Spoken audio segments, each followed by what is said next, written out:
Hey guys, on today's show, I talk about how Mel Robbins' High Five Habit Challenge is helping me already. Kind of crashed my car I crunched the front end of my car. And instead of beating myself up and telling myself how terrible I was for doing that, I actually kind of laughed and said, "You're human and you made a mistake." And it was all because of this. So tune in if you bash yourself and you need help unbashing because it's not nice to do to ourselves. It's a really great episode. We're recapping everything that we learned from Mel this week and how we're applying it in our daily lives and how it's already helping. Like after I crunched my car, I was a much nicer person to myself. Okay, don't forget to hit subscribe, turn on those notification buttons, and we'll see you soon. Hello, everybody. Welcome to Better Together. When you know better, you get better. That's what we do here every single day. I like those sleeves. Why, thank you. Very fun. Little puffy sleeve action. Little pufferoonies. I had a little meeting today, so I had to wear like my little meeting outfit, which is like a flared short with a little top. Has a little flare to it as well, funny enough. My low heels. So I have something going on, but not too much. Like a business chic. Business chic is what I would say I was rocking this morning for this meeting. Yes.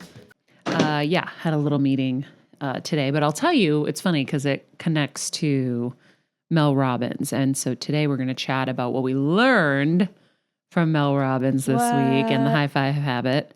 The high five habit. High five. And how it was applicable today. So now every day I high five myself in the mirror.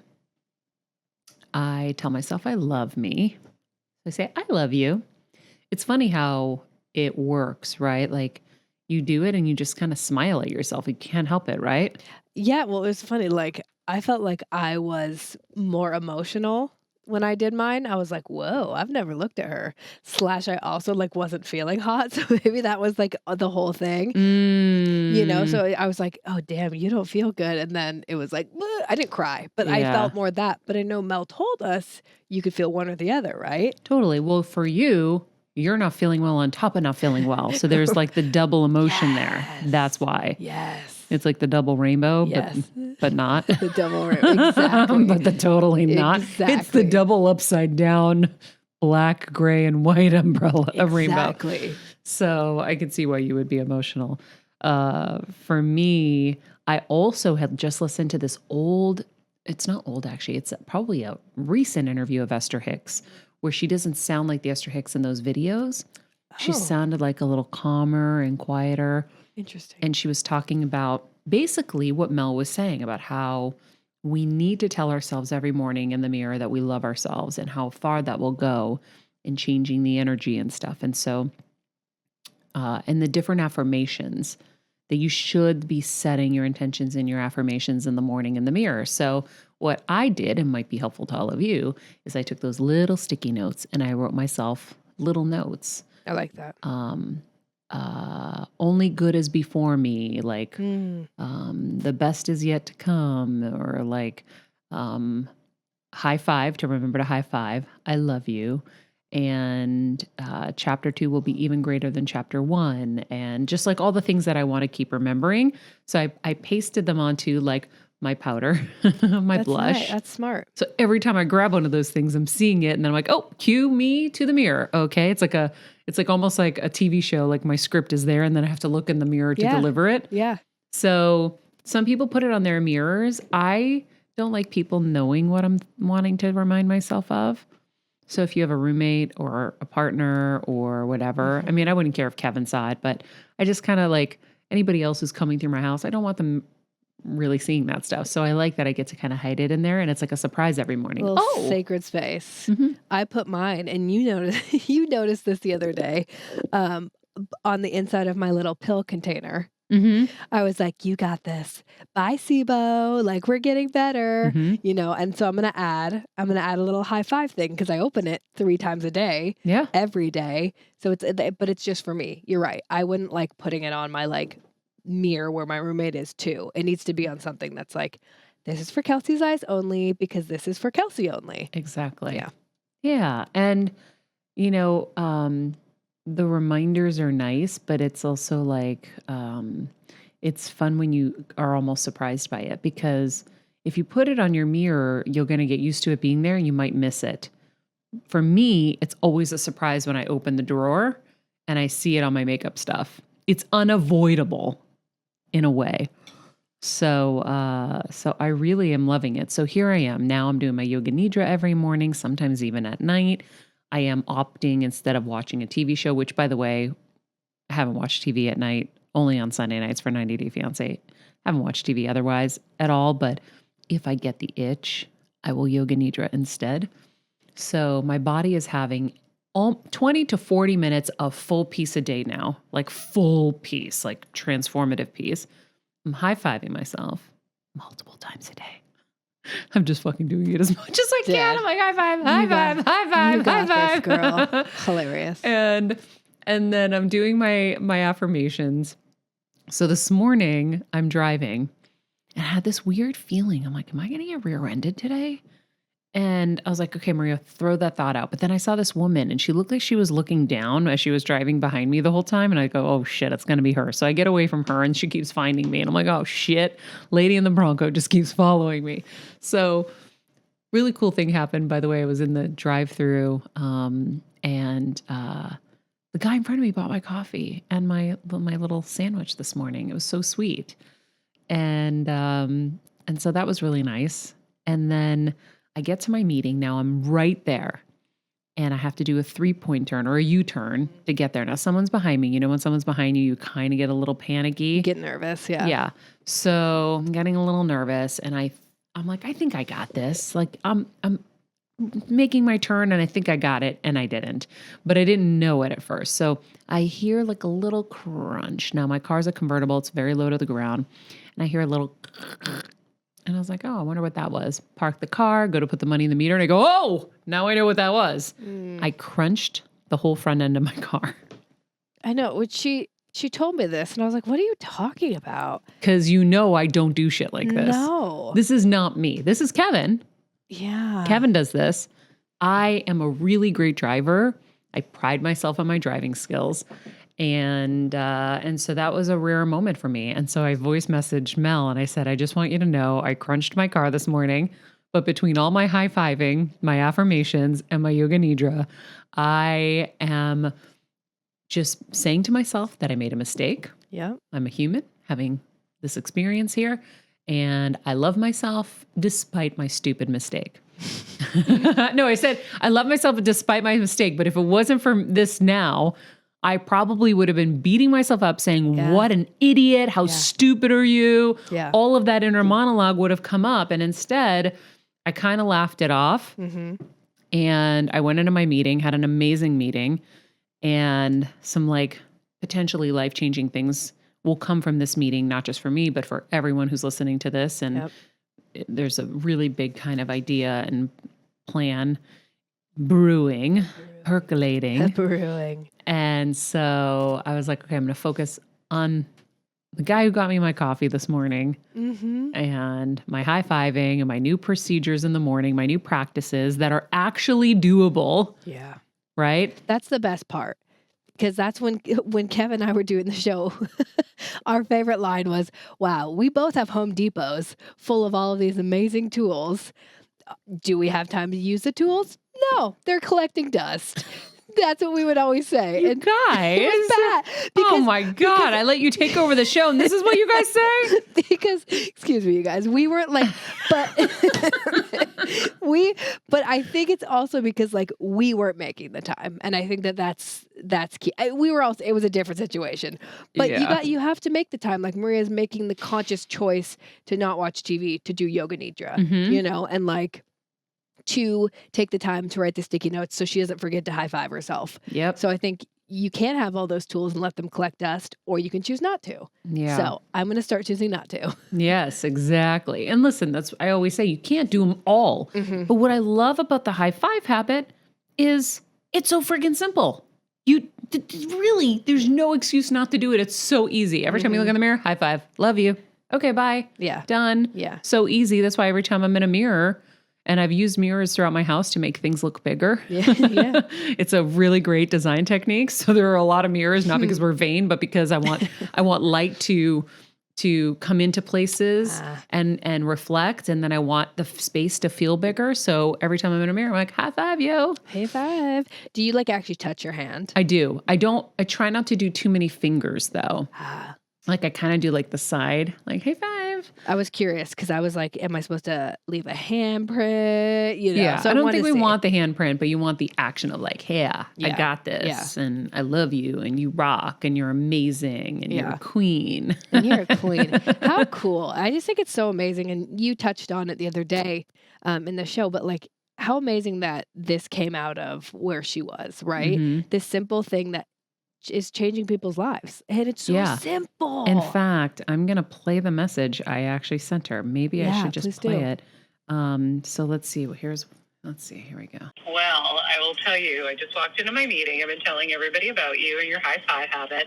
I high five myself. I told myself I love myself. I made little notes on my makeup, things that I use every day.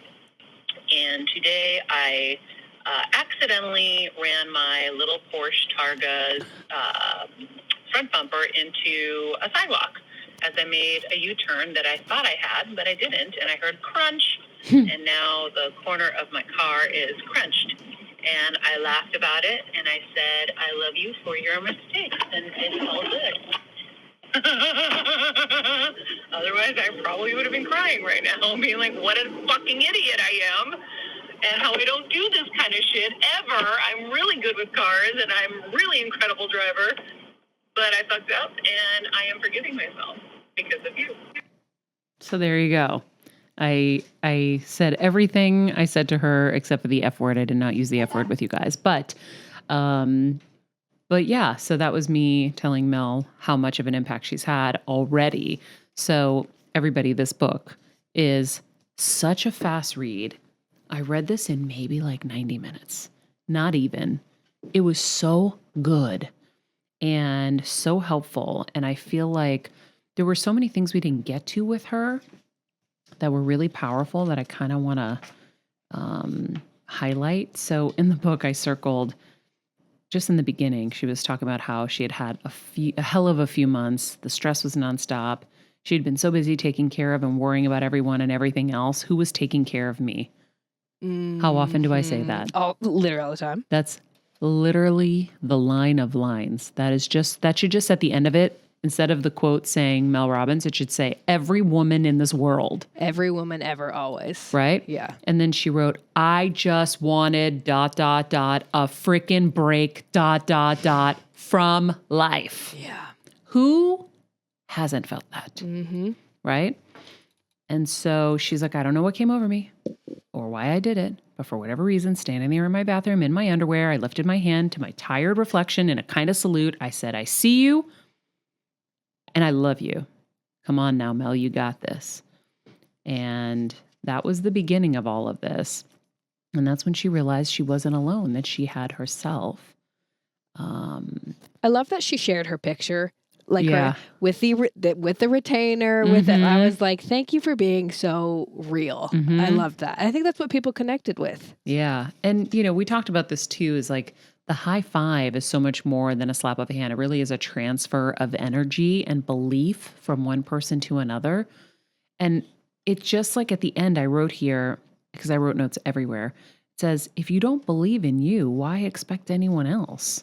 And then she goes on to talk about that. I was like, oh, well, okay. Read the quote of the day today. That was from her. Oh, I forgot.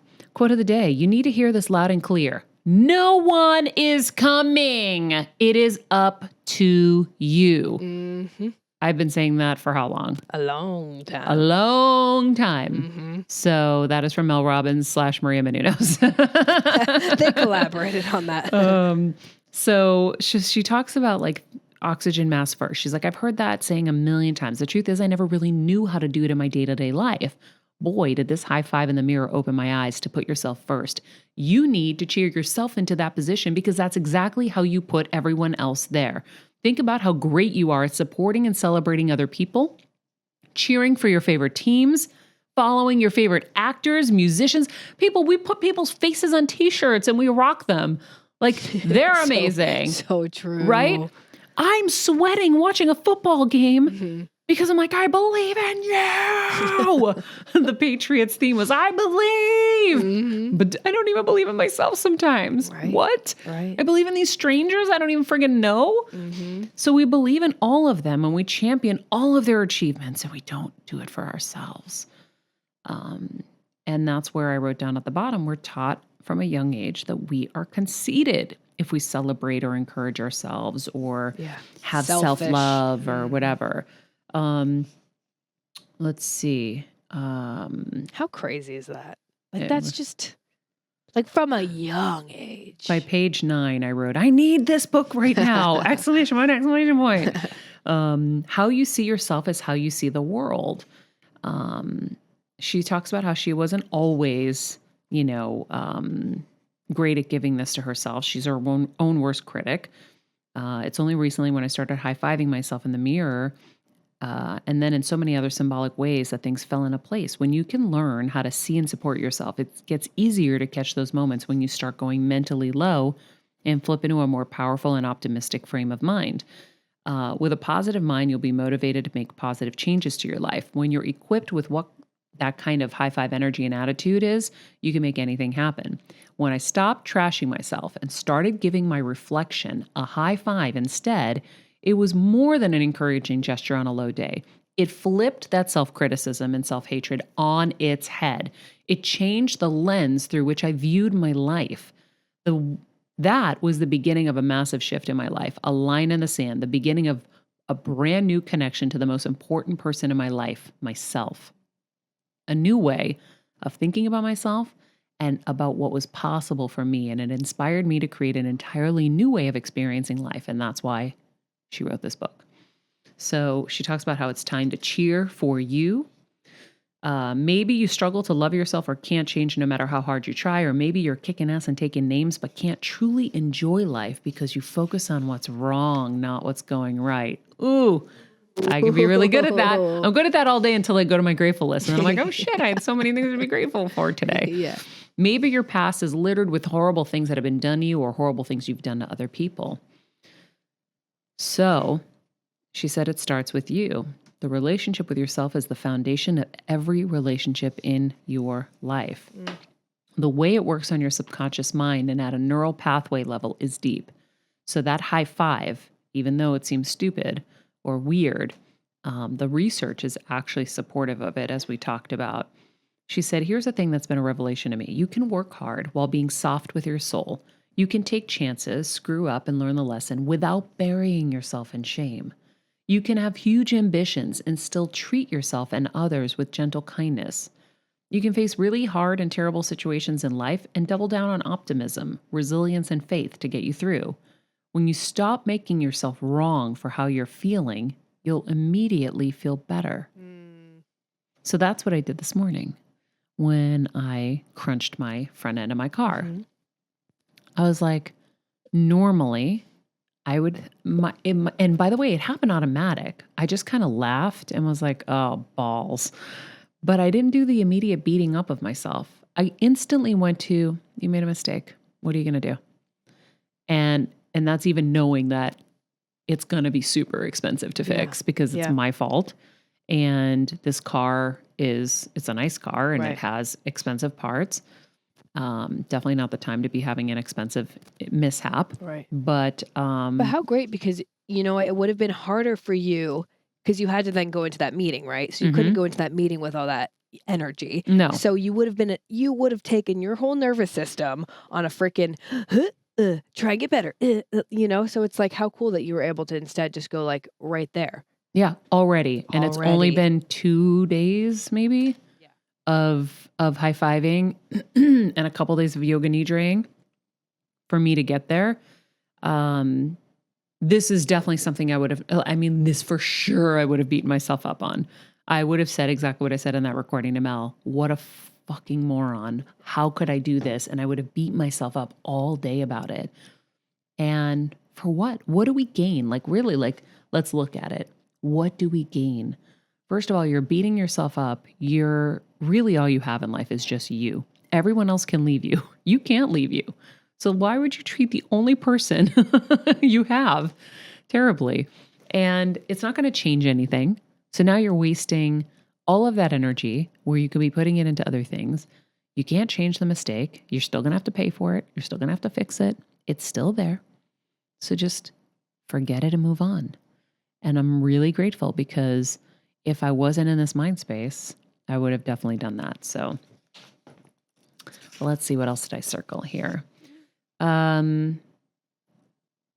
Let's see. Before the high five habit, I used to start my day feeling like I was pushing a boulder up a hill.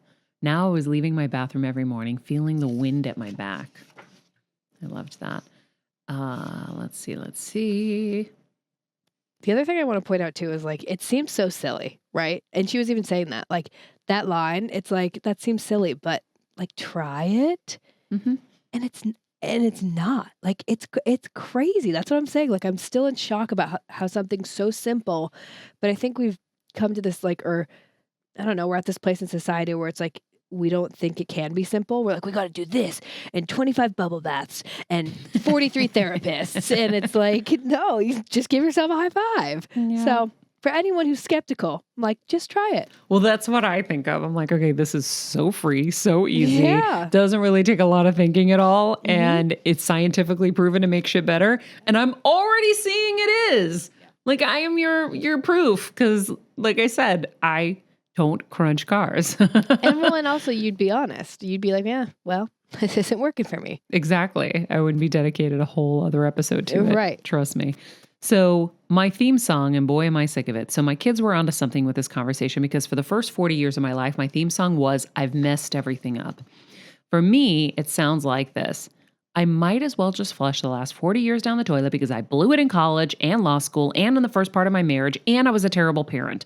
If only I'd been more successful, and the house where all the kids hung out and had the money to join a country club and had been there for every birthday party and every lacrosse game, bought Amazon stock 10 years ago. Wait, there's more. Lived on a different street, had a different friend group, made different choices. If only I did it right. And now it's too late and it's all my fault. I'm pretending to be Mel. But really, who doesn't think like that? Yep. And we spiral and spiral. And by the way, spiral. If you don't, I want to meet you. Yeah, but we all do one variation of this or another. I definitely will look back and be like, oh, why was I always so scared? Why didn't I invest even more? Why didn't I, like I would always be like, we don't have. I've always not had enough. But that comes from my childhood, as I'm learning with Brian and my traumas, is there was trauma around not having enough, truly. And then all I ever heard was, we don't have anything, we don't have anything, we don't have anything, we're suffering. And so that's my baseline. No matter how much I have, I'm always going to be terrified because I'm still going to be that little girl terrified. So I'm changing that. I'm working on it. But we all will beat ourselves up like, why didn't I buy ETH when ETH was, this much? Or, ETH, right? If you don't know ETH, we're going to be doing a whole week on NFTs and you will know about ETH, cryptocurrency. Let's see. Rebuilding your self-esteem and self-respect one brick at a time. So you've made a million mistakes in your career, relationships, with your health, and now it's too late. You screwed up your life, so you might as well flush it down the toilet, right? Let me tell you, this was me. As I write this sentence, it's even hard for me to believe how far I've come. You'll hear a part of the horror story shortly, but just a few years ago, my life was on a slow motion train wreck. My confidence was in the gutter because I was dealing with bankruptcy, a failing marriage, crushing anxiety, and unemployment. I faced these issues like a lot of high-functioning adults do. By numbing myself with alcohol, screaming at my husband, and doing anything I could to avoid my problems. I wish I were kidding, honestly. It's why I have so much conviction about the tools and research I share. I've used everything I'm teaching you to save my own life. That's how I know that they work. So that's a really great recommendation, or what do you call it? Like a great reason to listen to her. That's not the word, but I don't think you're going to find it either. No, I can tell. No. So this is my brain today. Yeah. Pew, pew. It's normally it's like bah, bah, bah. Yeah. You're like pew. Yeah, exactly. Pew. Normally like pew, pew, pew, pew, pew. It's pew. So the hardest part is flipping your focus from what you hate towards what you can create. So there are do-overs in life. You get one every single morning when you wake up. You can choose. You can change. You can't go back in time, but you can have your own back as you use the time you have to take control, change your behavior, and create a new chapter that makes you proud. That's the thing, is a lot of us, and I've been in this situation, you just want to be rescued. We all just want someone to rescue us and like wave the magic wand. Like, why do fairy tales exist, guys? They ruin everything. That's true. Fairy tales make us think that there's a Prince Charming, that there's a fairy godmother. Yeah. Guys, you are all of those inside of you. That's the only thing you should ever think to look for, is what's inside of you. Yep. And it doesn't mean that we can't look to others for inspiration, for advice, for guidance, for help. But a lot of us, I don't know, maybe it is the conditioning of these movies. We all think someone's going to rescue us. And really what I've learned, and it took me till just recently, all you need is within you. And you're the only one who can change your life. You're the only one who can make your life better. You can have tools and assistance in some ways, but you got to do it. So I also think because it's hard, right? We want the quick fix because it's easier. So it's like, well, if someone would just give me a solution to fix my stomach, like one pill, that would be awesome. Instead of having to go this whole journey, you know what I mean? It's just like we're in a society of instant gratification. So we all want to be rescued. We all want the quick fix. And guess why you're being rescued? Or you're not being rescued. Yeah, but for you, the reason you're getting closer and closer is because you started to take the power into your own hands. Yep. Right? Take control. So you can have a mentor that guides you there, right? Who says, why haven't you thought about it like this? Or why you should think about it like that? Right. And then that pushes you to getting answers and to start empowering yourself, right? You spent a year around a psycho advocate. Yeah. Right? Watching kind of a different kind of behavior in this world. Yeah. And so now you can model that and do that for yourself. Yeah. And you can have a sounding board. I'm a sounding board. You know, you can come to me and I can give you my thoughts and my like spidey sense and stuff. But ultimately you have to stay up at night and do that research for yourself. And you have to feel what's right in your gut and literally and figuratively. Yeah. Yeah. So, and it has to be you. It's just crazy. It's like, and don't you feel better, even though it was a pain in the ass to figure it out and to like do the work and all of it? I feel liberated. I do. I feel like I can go in and be like, yes, no, yes, no. You feel so much better. But yeah, it takes like until you learn, it's tough. But yeah, I mean, I totally agree. It is. It's all in you. Take the power back, baby. Take the power back. So she talks about, this is what I love about the book, is she really lays out her failures. Oh my God, it is hard to own your failures and your shortcomings, and she really does. So she talks about, this is your comeback story. Here's the profound insight I gained that I want you to hear. When you think you've messed something up, you start to hate yourself. When you hate yourself, you inevitably do things you hate. Your thoughts create a downward spiral. I just got the chills. I've also learned the opposite is true. When you love yourself, you inevitably do things you love. When you treat yourself with respect, you do respectable things. And when you celebrate yourself, you do things worth celebrating. As we talked about earlier, you can change this right now. It's your subconscious and all your past programming versus you. Damn. Interrupting those self-loathing feelings that take you so low, shame, regret, failure, zero self-worth, forces you to see the truth. You aren't broken, you're blocked. You may have done some things that are pretty bad, but you are not a bad person. You didn't know how to act differently because you didn't understand what a critical role your constant negative thoughts, past trauma, and upbringing have on you. The first step, forgive yourself for all the things you did while you were just trying to survive. The next step, silence, then evict that bully that lives in your head. Ooh. What did David Keckner say to us? He said, get them out of your head being the courtroom, guilt and shame, get them out because they're just messing with you. Yeah. Get that bully out. So, let's see what else she said here. Oh, this was a good one. She said, the headline, the subheadline here, my laundry and your negative thoughts. I can't tell you how many times I've opened up the dryer to put in a load, and again, the lint screen is clogged. I was like, I hate it when I see that. I'm like, how come I'm the only one who cleans this shit? Yeah, it's the worst. Then she wrote, am I the only one in this house who knows how to take my forefinger and thumb to peel the lint off the screen, people? Deb.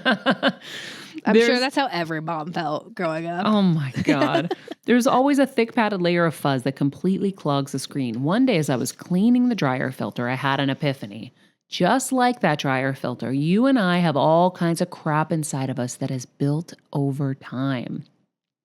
Those inescapable negative thoughts, they're like fuzzy residue from your life.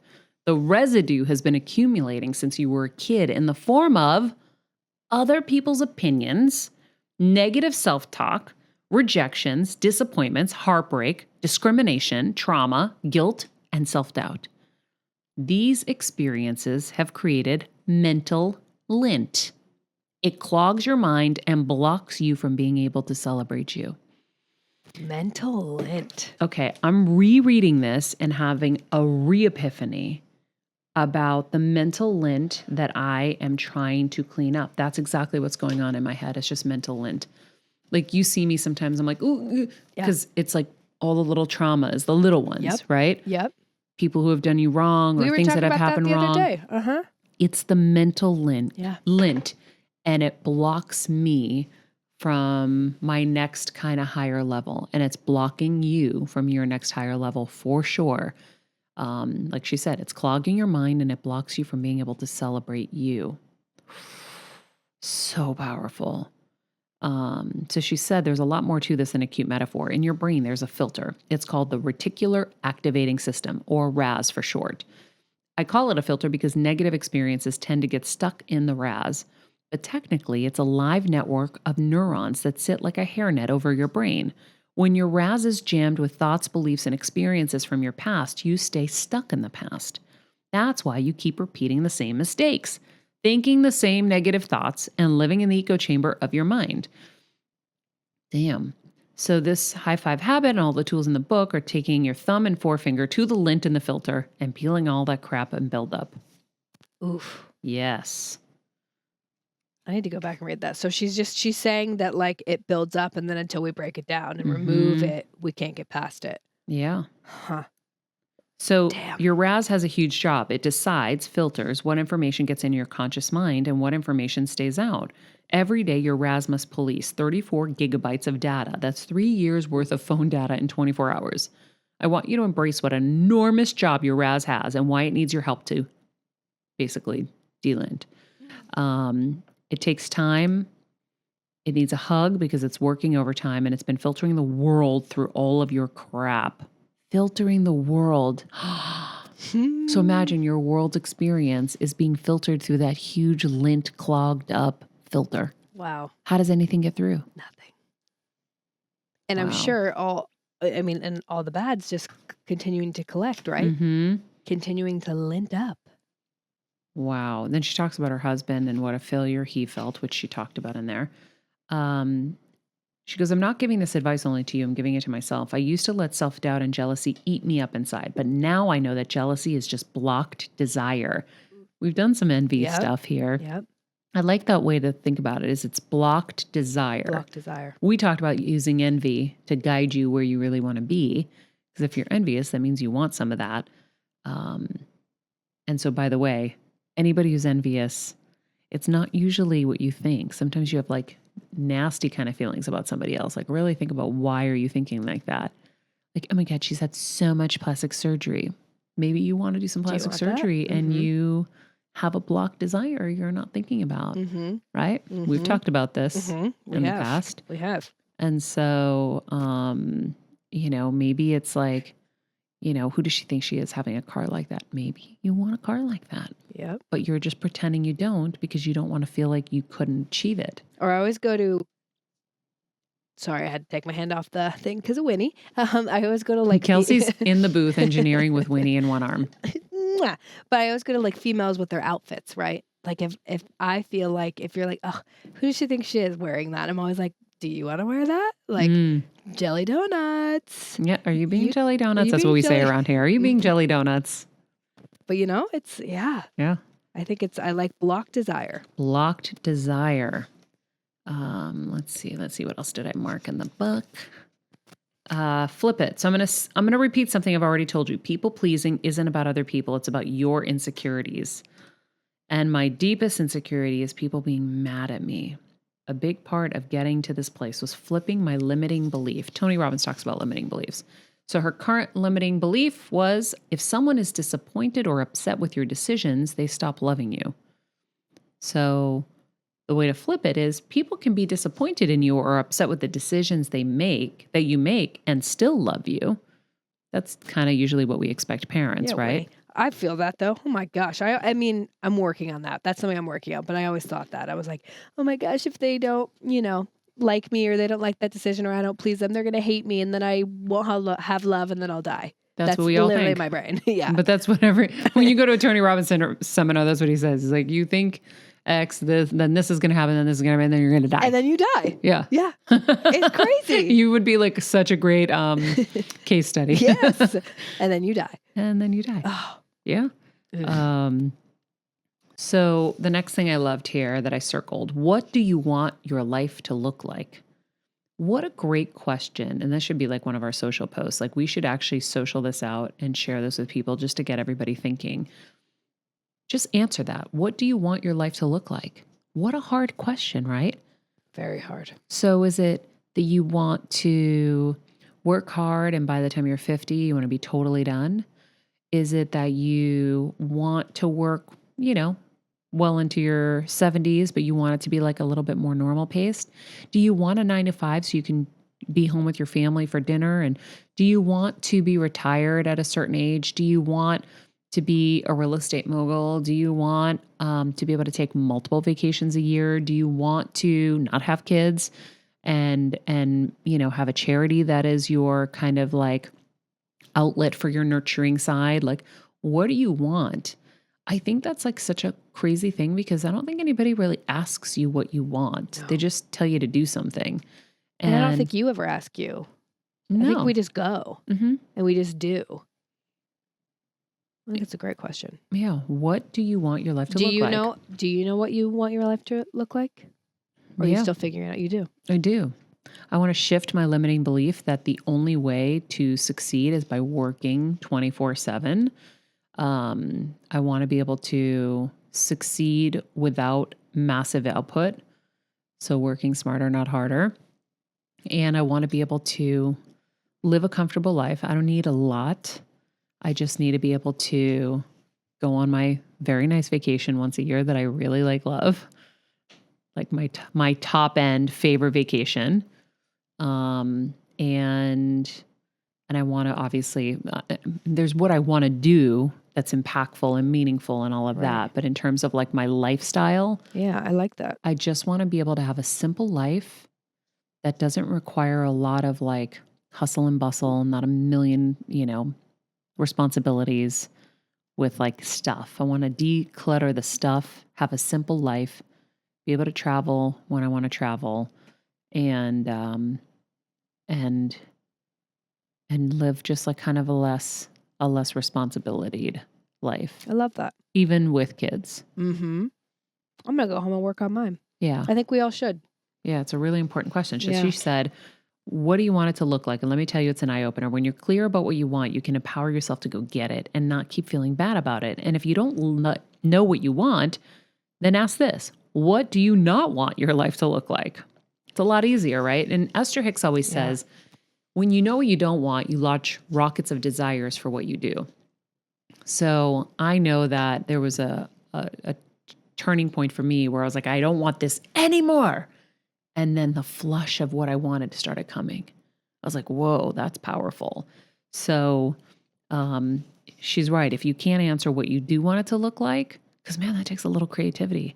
That takes like a little yoga nidraing to plant some seeds in that 90% of your consciousness that's right. Has the creativity to like figure out like, what is my dream kind of life? Because I think we know the stereotypical dream life, like, oh my God, boats and hoes. Like, that's just like whatever it is. Like, I want fancy cars. Everyone's going to go to a fancy car, an amazing house.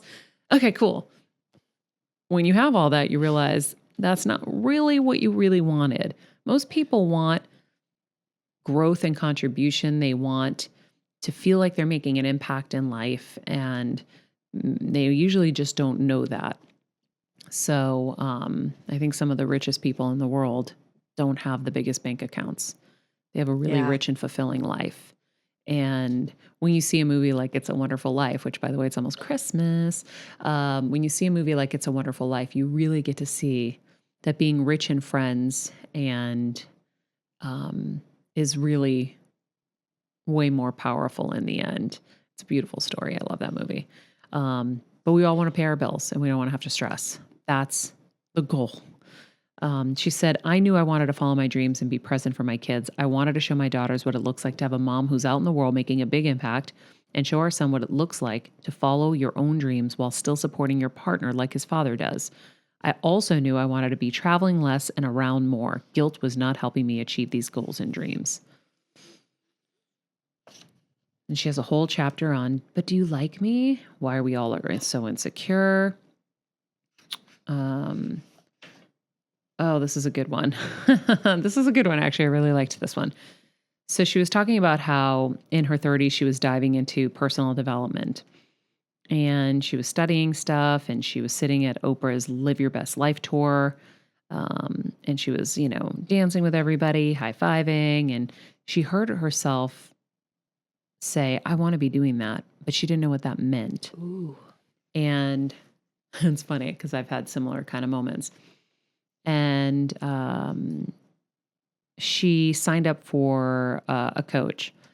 About 6 months of working my day job, getting trained in the business of coaching and volunteering as a course leader on the weekends, this professor said I was ready to start marketing myself to paying clients. I asked her if I could get some kind of certificate, like a diploma to show my credentials. And without skipping a beat, she said the most life coach thing I've ever heard. You don't need a piece of paper to prove that you're qualified, Mel. You're just scared. I could feel my anxiety rising as she said it. Here's your homework, she said. You get 2 weeks to land 3 paying clients. If one of them tells you they won't work with you unless you show them a certificate, then I'll go to Staples, get a fancy certificate form, and sign it for you. Mel, you've been taking life improvement seminars for years. You've trained, you've got experience coaching, you have a law degree, and you're trained crisis intervention counselor. You're ready to coach other people. You were ready years ago. You were just afraid. You don't need a certificate. Get out there and go land some clients.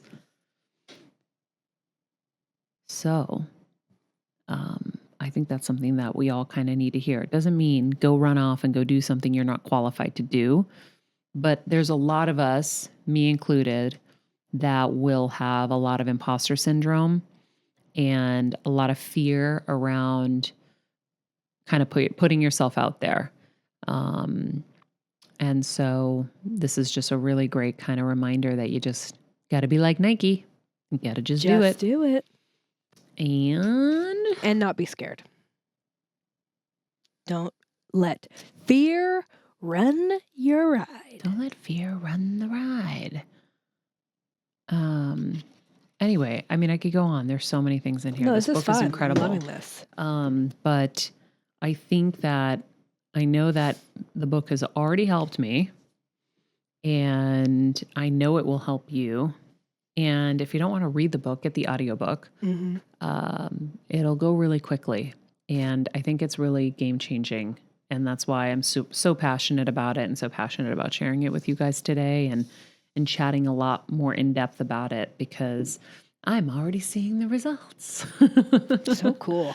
Awesome, though. My inner Maria got one less day of bashing herself over a mistake. We love that. I think that's a really cool pattern to build on, right? Mm-hmm. As Brian Mahan says, like, we're building new patterns. So now I'm going to just keep remembering that I'm a human making mistakes, right? We're not defined by our mistakes.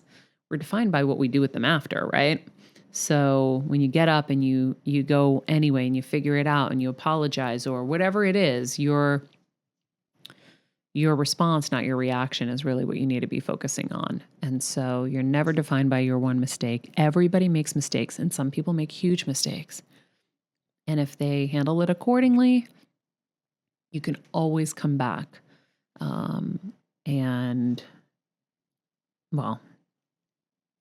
Most always. Most always, but I think that you can come back from most things, and we are just humans, and we should be forgiving and know that we are doing the best that we can with what we have and the knowledge we have to this point. Like Mel was saying this week, she's like, I didn't know that you could get a Grammy for an audiobook. That's something I would have beat myself up. Do you know how many times, too many awards that I never submitted for because I didn't know to submit for them? Like everyone's out there getting all these, this award and that award. And I'm like, I've done some really amazing pieces that could have been contenders, but I didn't know. So they never went out. So, oh well, what am I going to do? Know better, do better. Know better, get better. That's it. Mm-hmm. That's it. So I hope this was helpful for you guys. If you haven't yet hit subscribe on YouTube, which is where we're at right now, please hit subscribe. A lot of you guys pop in, you like stuff, you come, we see you come in, but we need you to hit that subscribe button and be with us every day. Join our Heal Squad, join our team here and be with us every day on this journey to get better. And I just want to give a quick shout out to everyone who's leaving comments on Apple Podcasts. Thank you, thank you, thank you, thank you, thank you. I read them every night before I go to bed. Another thing I'm really grateful for every night is the impact that this show is having on everybody, including myself, by the way. I write my own reviews in my head. And I'm really excited that, remember back in the day when our rating was a 4.5 because of a few back in the day reviews? Oh, you're right. We show up as a 4.7 now. Yeah, can we get up to a 4.8? Let's go. Let's go. Like stoked about that, but let's keep going. Time to get better.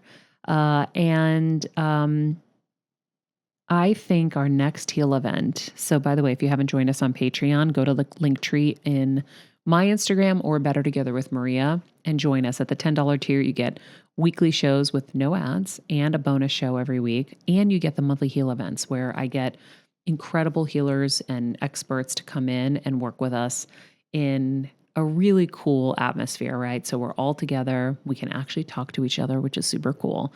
And I really love meeting everybody and getting to know everybody. And so we had an amazing one with Brian Mahan, who did a somatic expression healing session with one of our Patreon members. He does a lot of trauma work. But I think the one I want to do next that I'm super passionate about is Yoga Nidra. Yeah. I want to do a whole Yoga Nidra session with everybody where we all experience it, because until you experience it and you're like forced to do it, you're probably not going to do it. And it's really game changing, like really, really amazing. And so I think that's going to be the next one. So we'll have to ask Yogini Jama if she will do it. Oh, she'll be definitely in. And we can all do it together. It'll be so great. So join us, like I said, on Patreon. And if you have any questions on how to do it, you can always just reach out to us. Kelsey, tell them how. Oh, you guys can just DM me or Better Together with Maria, or you can email at info@bettertogetherwithmaria.com. Shoot a question over. We'll get back to you. There you go. All right, guys. In the meantime, be nice people, make good choices, and be present, and high five yourself.